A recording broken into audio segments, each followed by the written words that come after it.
when the idea arose that my colleagues and I would work on a ballet based on the life of Nižinskij, of course everyone started reading like crazy, you know, biographies and in particular his diary, which he wrote in 1919. And there was one story that struck a chord to me, and that was that in 1919 he was living with his family in Switzerland, in St. Moritz, and he had an invitation to perform a benefit concert for the victims of the First World War for the Red Cross. And the recital was held in the event was held in a hotel in St. Moritz.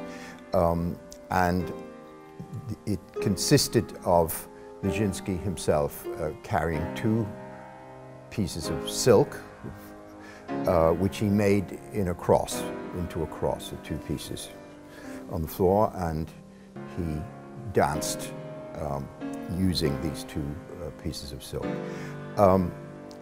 And the music he chose was this very Chopin Prelude. So I quickly went and played it for myself and thought, this is so incredibly powerful and moving and has power, it has pathos, it has everything, and is also very simple in a way, so that the first time one heard it, you know, you immediately were gripped by it. And it occurred to me that this could be almost a leitmotif going through the whole of his story. This could represent everything Nižinskij felt and experienced and would try to do.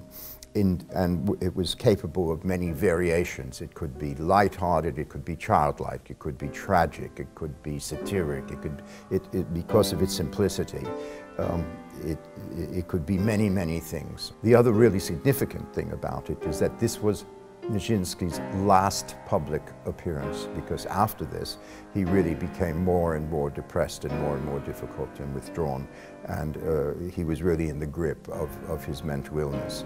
So this was the last time anyone from the public saw him dance. And so I think it has that added weight to it, added significance, a historical significance, as well as being suitable as the means by which we were going to tell his story.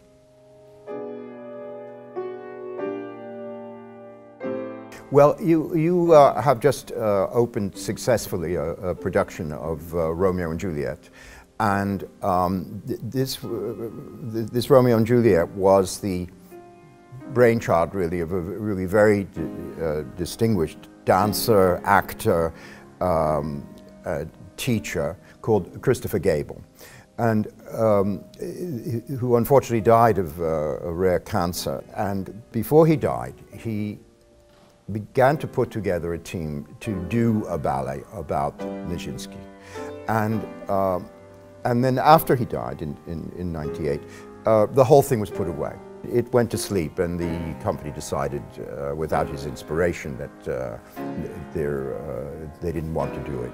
So it went to sleep until this moment here, with your company. I had several meetings with Dan, and we all wanted to do it. We all thought it was a wonderful idea. And I presented the Chopin Prelude, which again left everyone speechless.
I think it's a great opportunity, and I think that it's very important for a company. After all, what when you say ballet, you think it's Swan Lake, it's Sleeping Beauty, it's maybe Prokofiev's score for Romeo and Juliet. That these are the safe pieces to do. This is the basis of technique and training that they all do. But it's equally important that a company moves forward and creates new repertoire as well. Otherwise, you are just a museum and or a boutique, a ballet boutique. It would just choose all these things which have already been made and are very good and very successful. But every company must always have, it stays alive by new creations. So first of all, I am very pleased always to take part in something from the very beginning. We're not reviving, we're not changing, we are waking up every day and it's going to be new. So that is always, for me, the most thrilling, exciting moment, because that's the birth of a new production and so on. So I think it's fantastic that this company will choose to be brave enough to say we're going to do something brand new, we're going to use modern techniques, we're going to use film, we're going to, all this is just discussion of what the potential it has, and talk about also what Nižinskij meant, because after all, maybe people haven't heard of him. Most people, it's people in dance know about him, but the wider world, he was a star in his day, but he finished dancing in 1919, as I said. We were celebrating his last performance. But what he did bring to it, and why it's so exciting, is that in his own right, as well as being apparently, because no film exists of him, an incredible and unique dancer, but we have no moving evidence of this. We have photographs, we have drawings and paintings, sculpture, and every evidence was that he was, and people's descriptions of him and people's reactions to him. But the other factor is that he also, as his own life and career developed, became a very revolutionary choreographer, the person who creates the dance.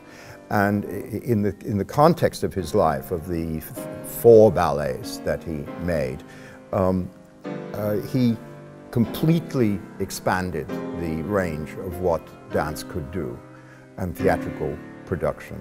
He led us directly into contemporary dance, which is now the common language for everyone. So it's a very interesting period. This period which was the birth of Cubism and the whole concept of modern art. The dance, the music itself was undergoing a revolution. Stravinsky, Schoenberg, it was this period just before the First World War. Everything that we consider contemporary was conceived and at that time. So as well as the personal story of Nižinskij, we are also talking about the creation of modern art in every way, in design, in expression, in music, in painting, etc.